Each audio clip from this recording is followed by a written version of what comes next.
بسم اللہ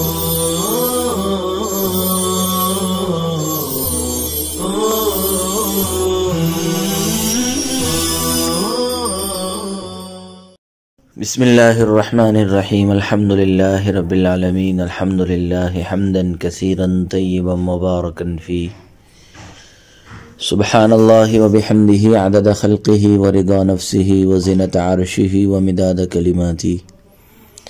یا ربی لک الحمد کما ينبغی لجلال وجہک ولعظیم سلطانک وصلی اللہ وسلم علی نبینا محمد وعلى آلہ واصحابہ وبارک وسلم تسلیما کثیرا کثیرا۔ بسم اللہ الرحمن الرحیم۔ وإذا خرج الوقت بطل وضوءهم واستانفوا الوضوء لصلاة أخرى، وهذا عند أصحابنا الثلاثة. وقال زفر رحمه الله تعالى استانفوا إذا دخل الوقت، فإن توضؤوا حين تطلع الشمس أجزأهم حتى يذهب وقت الظهر، وهذا عند أبي حنيفة ومحمد رحمهما الله تعالى. وقال أبو يوسف رحمه الله وقال زفر رحمهما الله تعالى أجزأهم حتى يدخل وقت الظهر. وحاصله أن طهارة المعذور تنتقض بخروج الوقت بالحدث السابق عند أبي حنيفة ومحمد رحمهما الله تعالى، وبدخول الوقت عند زفر، وبأيهما كان عند أبي يوسف رحمه الله تعالى. وفائدة الاختلاف لا تظهر إلا في من توضأ قبل الزوال كما ذكرنا، أو وقت طلوع الشمس. لزفر أن اعتبار الطهارة مع المنافي للحاجة إلى الأداء ولا حاجة قبل الوقت فلا تعتبر. ولأبي يوسف رحمه الله تعالى أن الحاجة مقصورة على الوقت فلا يعتبر قبله ولا بعده. ولهما أنه لا بد من تقديم الطهارة على الوقت ليتمكن من الأداء كما دخل الوقت، وخروج الوقت دليل زوال الحاجة فظهر اعتبار الحدث عنده. اور جب وقت نکل گیا تو معذورین کا وضو باطل ہو جائے گا۔ اب دوسری نماز کے لیے یہ لوگ از سر نو وضو کرے، اور یہ حکم ہمارے ائمہ ثلاثہ کے یہاں ہے۔ امام ظفر رحمہ اللہ تعالی فرماتے ہیں جب وقت داخل ہو تب یہ لوگ وضو کریں۔ چنانچہ اگر ان لوگوں نے طلوع شمس کے وقت وضو کیا تو ظہر کا وقت ختم ہونے تک وہ وضو ان کے لیے کافی ہوگا، اور یہ حکم حضرات طرفین کے یہاں ہے۔ امام ابو یوسف رحمہ اللہ اور امام ظفر رحمہ اللہ تعالی فرماتے ہیں کہ یہ وضو ظہر کا وقت داخل ہونے تک ان کے لیے کافی ہوگا۔ اور اس کا خلاصہ یہ ہے کہ حضرات طرفین کے یہاں حدث سابق کی وجہ سے وقت نکلنے پر معذور کی طہارت ختم ہو جاتی ہے،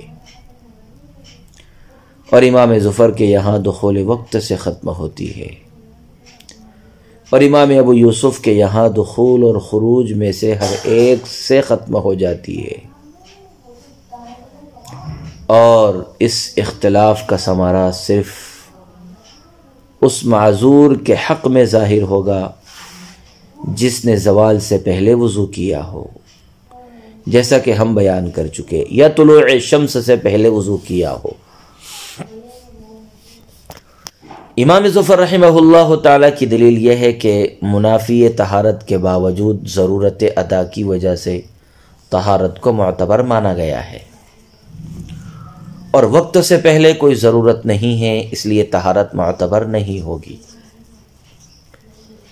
امام ابو یوسف رحمہ اللہ تعالیٰ کی دلیل یہ ہے کہ حاجت طہارت وقت پر منحصر ہے،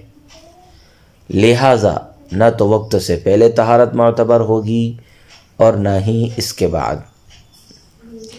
حضرات طرفین کی دلیل یہ ہے کہ طہارت کو وقت پر مقدم کرنا ضروری ہے تاکہ معذور شخص وقت کے داخل ہوتے ہی ادا پر قادر ہو سکے، جب کہ وقت کا نکل جانا زوال حاجت کی دلیل ہے، لہذا اسی وقت حدث کا اعتبار ظاہر ہوگا۔ عزیز طلبہ کرام، معذور کے حق میں وقت کے ذریعے نقض وضو کے اقوال کی تفصیل۔ عزیز طلبہ، عبارت کی وضاحت سے پہلے یہ بات ذہن میں رکھیے کہ حضرات طرفین کے یہاں خروج وقت معذورین کی طہارت کے لیے ناقض ہے،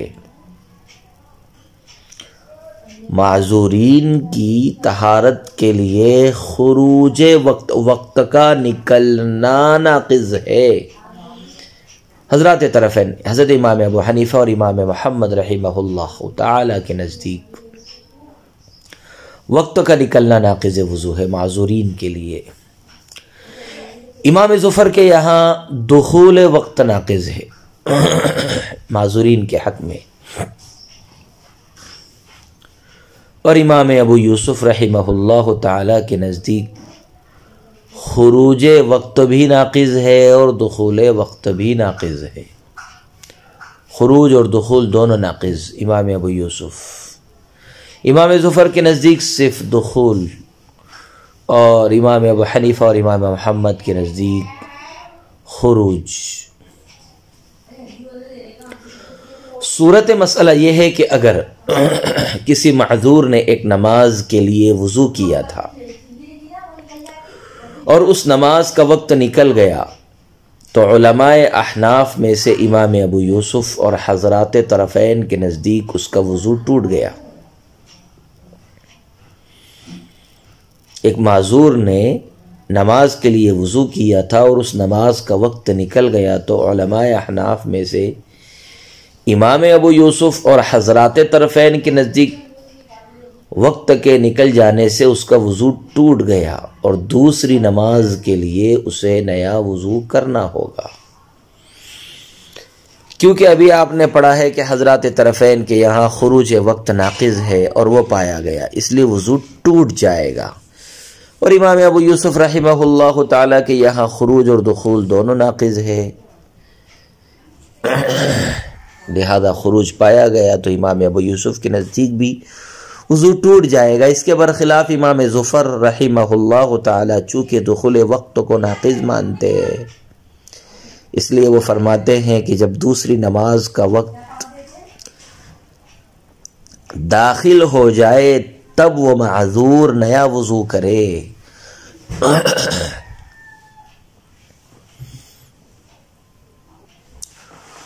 اوپر والی بات کو ذہن میں رکھ کر مثال سے اسے مزید سمجھیے۔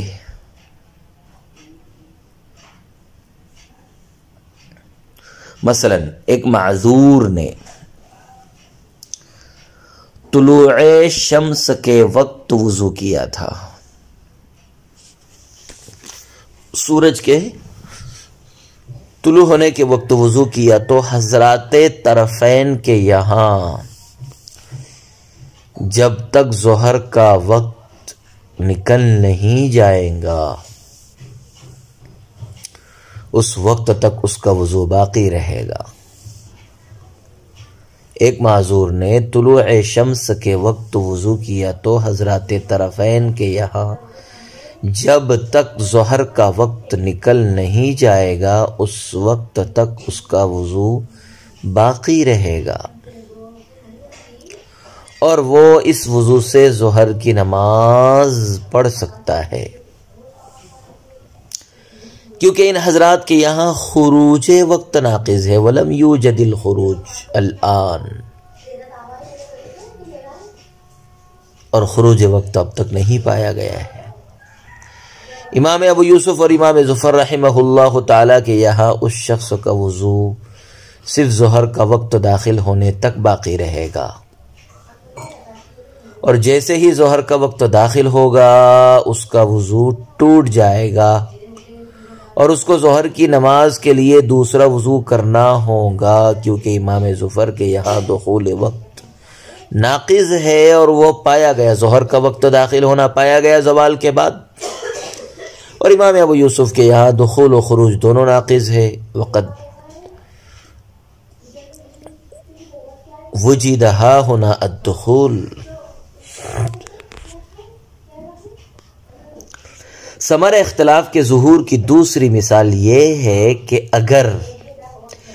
کسی معذور نے طلوع شمس سے پہلے وضو کیا تو حضرات طرفین کے یہاں طلوع شمس کے بعد اس شخص کا وضو ٹوٹ جائے گا، کیونکہ حضرات طرفین کے یہاں خروج وقت ناقض ہے اور وہ پایا گیا، فجر کا وقت نکل گیا سورج کے طلوع ہونے سے، لہذا خروج وقت پائے جانے کی وجہ سے اس معذور کا وضو ختم ہو جائے گا۔ اسی طرح امام ابو یوسف کے یہاں بھی اس کا وضو ٹوٹ جائے گا، کیونکہ ان کے یہاں دونوں ناقض ہے اور خروج پایا گیا، ان کے یہاں دخول اور خروج دونوں ناقض ہے، یہاں پر خروج پایا گیا۔ البتہ اس صورت میں امام ظفر کے یہاں اس کا یہ وضو ظہر کا وقت داخل ہونے تک برقرار رہے گا، کیونکہ ان کے یہاں دخول ناقض ہے، خروج نہیں، اور ابھی دخول نہیں پایا گیا ہے۔ امام ظفر رحمہ اللہ تعالی کی دلیل یہ ہے کہ منافی طہارت کے ہوتے ہوئے بھی معذورین کی طہارت کا اعتبار ادائیگی فریضے کی ضرورت کے پیش نظر ہے، اور دخول وقت سے پہلے چونکہ ادائیگی کی کوئی ضرورت نہیں ہے، دخول وقت سے پہلے چونکہ ادائیگی کی کوئی ضرورت نہیں ہے اور اعتبار ادائیگی فریضے کی ضرورت کے پیش نظر ہے، اور دخول وقت سے پہلے چونکہ ادائیگی کی کوئی ضرورت نہیں ہے، اس لیے دخول وقت سے پہلے طہارت کا اعتبار نہیں ہوگا، اور دخول وقت ہی سابق وضو کے لیے ناقض ہوگا، نیز دخول وقت کے بعد ہی دوسرے اور نئے وضو کا حکم لگایا جائے گا۔ حضرت امام ابو یوسف رحمہ اللہ تعالی کی دلیل یہ ہے کہ طہارت کی حاجت وقت پر منحصر ہے، طہارت کی حاجت وقت پر منحصر ہے، یعنی جب بھی نماز کا وقت ہوگا اس وقت طہارت کی ضرورت ہوگی۔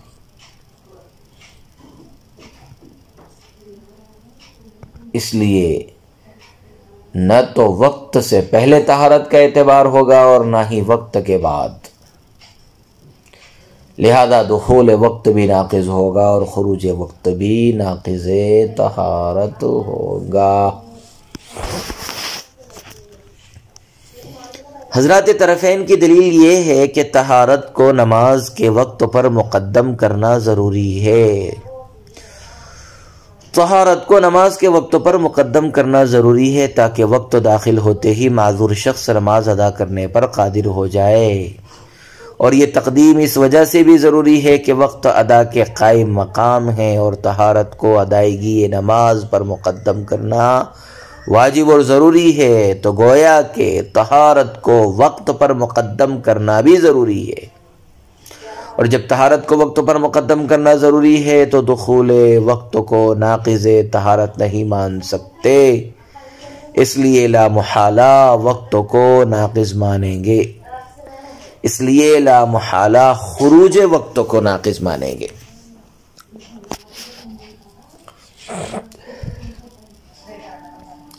خروج کو ناقض ماننے کی دوسری علت یہ ہے کہ خروج وقت زوال حاجت کی دلیل ہے، وقت کا نکلنا ضرورت کے پورے ہونے کی، ختم ہونے کی دلیل ہے، لہذا اسی وقت میں حدث سابق کا معتبر ہونا معلوم ہوگا اور وقت نکلتے ہی وضو ٹوٹ جائے گا۔ والمراد بالوقت، اور وقت سے مراد وقت المفروضتی، اور ما قبل میں وقت سے فرض نماز کا وقت مراد ہے۔ حتی لو توضأ المعذور لصلاة العید له ان يصلی الظہر به عندہما، حتیٰ کہ اگر معذور نے عید کی نماز کے لیے وضو کیا تو حضرات طرفین کے یہاں اس کے لیے اس وضو سے ظہر کی نماز پڑھنا جائز ہے۔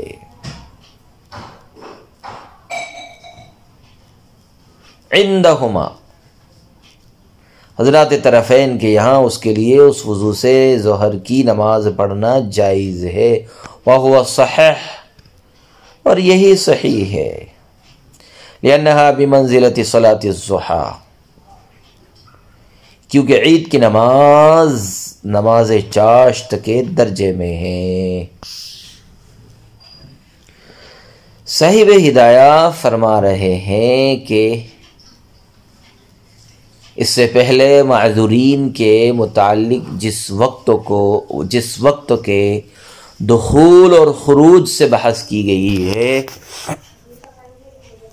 اس سے فرض نماز کا وقت مراد ہے، نہ کہ واجب اور نفل کا۔ یہی وجہ ہے کہ اگر کسی معذور نے عید کی نماز کے لیے وضو کیا تو حضرات طرفین کے یہاں اس وضو سے وہ ظہر کی نماز پڑھ سکتا ہے، کیونکہ فرض نہ ہونے میں نماز عید نماز چاشت کے درجے میں ہے، لہذا نماز عید پڑھنے اور اس کا وقت نکلنے کے باوجود مذکورہ معذور کے وضو پر کوئی اثر نہیں پڑے گا۔ اگر کسی معذور نے عید کی نماز کے لیے وضو کیا تو حضرات طرفین کے یہاں اس وضو سے وہ ظہر کی نماز پڑھ سکتا ہے، کیونکہ فرض نہ ہونے میں نماز عید نماز چاشت کے درجے میں ہے، لہذا نماز عید پڑھنے اور اس کا وقت نکلنے کے باوجود مذکورہ معذور کے وضو پر کوئی اثر نہیں پڑے گا، اس لیے کہ حضرات طرفین کے یہاں فرض نماز کے وقت کا خروج ناقض ہے، نہ کہ واجب اور نفل نماز کا۔ اور جب نماز عید کے بعد بھی اس معذور کا وضو باقی ہے تو اس کے لیے اس وضو سے ظہر پڑھنے میں کوئی حرج نہیں ہے۔ وصلی اللہ وسلم علی نبینا محمد وعلی آلہ واصحابہ وبارک وسلم تسلیما کثیرا کثیرا۔